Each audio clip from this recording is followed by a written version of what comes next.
first I'd like to just ask you how you feel about winning the award. Honestly, it was a very pleasant and what's the word I'm looking for? It was a pleasant surprise. It really is what it was. Cool. It took me by complete surprise, and it's still not setting in right now. I think maybe when I'm at EDUCAUSE, it'll finally feel real. Right. That's great.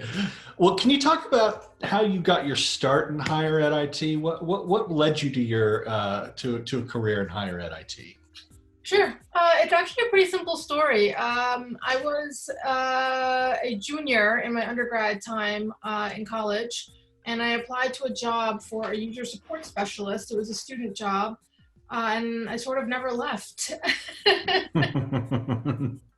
That's how it happens sometimes. You just get swept up in what you're doing. Yep. Did anybody inspire you to pursue leadership in your career? Was there any mentors or anybody that inspired you? No one in particular. I No? think I've always been the kind of person where I'm very much a people observer. And so whether it's in my personal or my professional life, I am very perceptive to what's going on around me. And when I see a quality or a characteristic in someone that is demonstrated that really appeals to me, I kind of just watch closely and I try to mimic those behaviors or try to develop myself to sort of match what I really like in a person. So the answer to that question is a whole lot of people, more than I could name. Right. I don't know if you want to answer this question or not. This is kind of a strange one, but what are some of the most important decisions you have made as a leader? Okay, so I think the single most important decision I've made is about being clear with myself about what my values are, and understanding why they're my values, and then really just committing to myself that I stand by them, speak up to them, advocate for them. I could answer that in a much more technical way, but I think the biggest impact on my own professional development has been my clarity with my values. Mm-hmm. That's an important one. And I don't think it's mentioned very often, but that's a really wonderful answer. How do you think we can prepare ourselves, higher education IT that is, for the challenges in the next coming 5 years or so? What do you think is important for us to do? Well, first I'm going to say that we're in a time now more than ever where higher education as a whole really needs to demonstrate its value to society.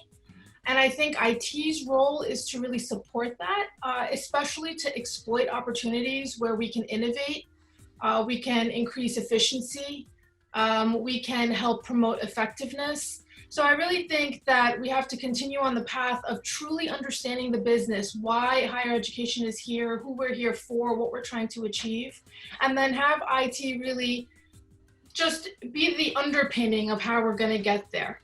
Mm-hmm. One more question. What is one characteristic that you believe every leader should possess?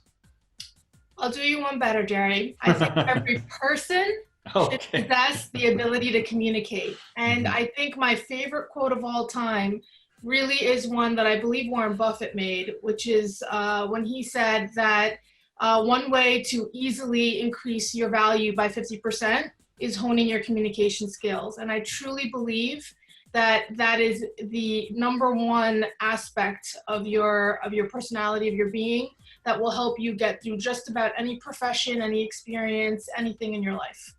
Has it helped you in higher ed IT communicating with non-technical people, technical ideas? Have you had to do that at all? That's probably the single most important and frequent thing that I've had to do in any position I've held.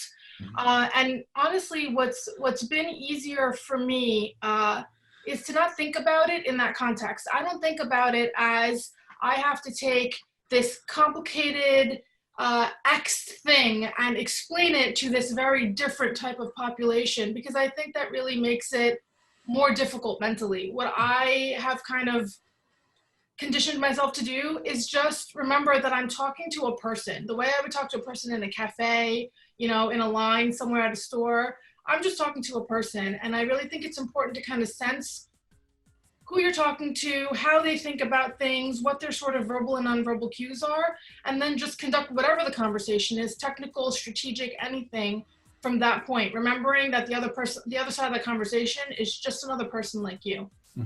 Great. Well, I think that's all the questions I have. And we really, really appreciate you being a part of our community, and congratulations on the award. Is there anything else you want to add that we haven't talked about? I don't think so, other than Okay. to really just extend my gratitude and my appreciation to Moran Consulting and EDUCAUSE for having an opportunity like this, and my colleague Jackie for nominating me. It really is a testament to the type of community that EDUCAUSE is, that we're here to support each other. So I just want to thank you all for making this possible.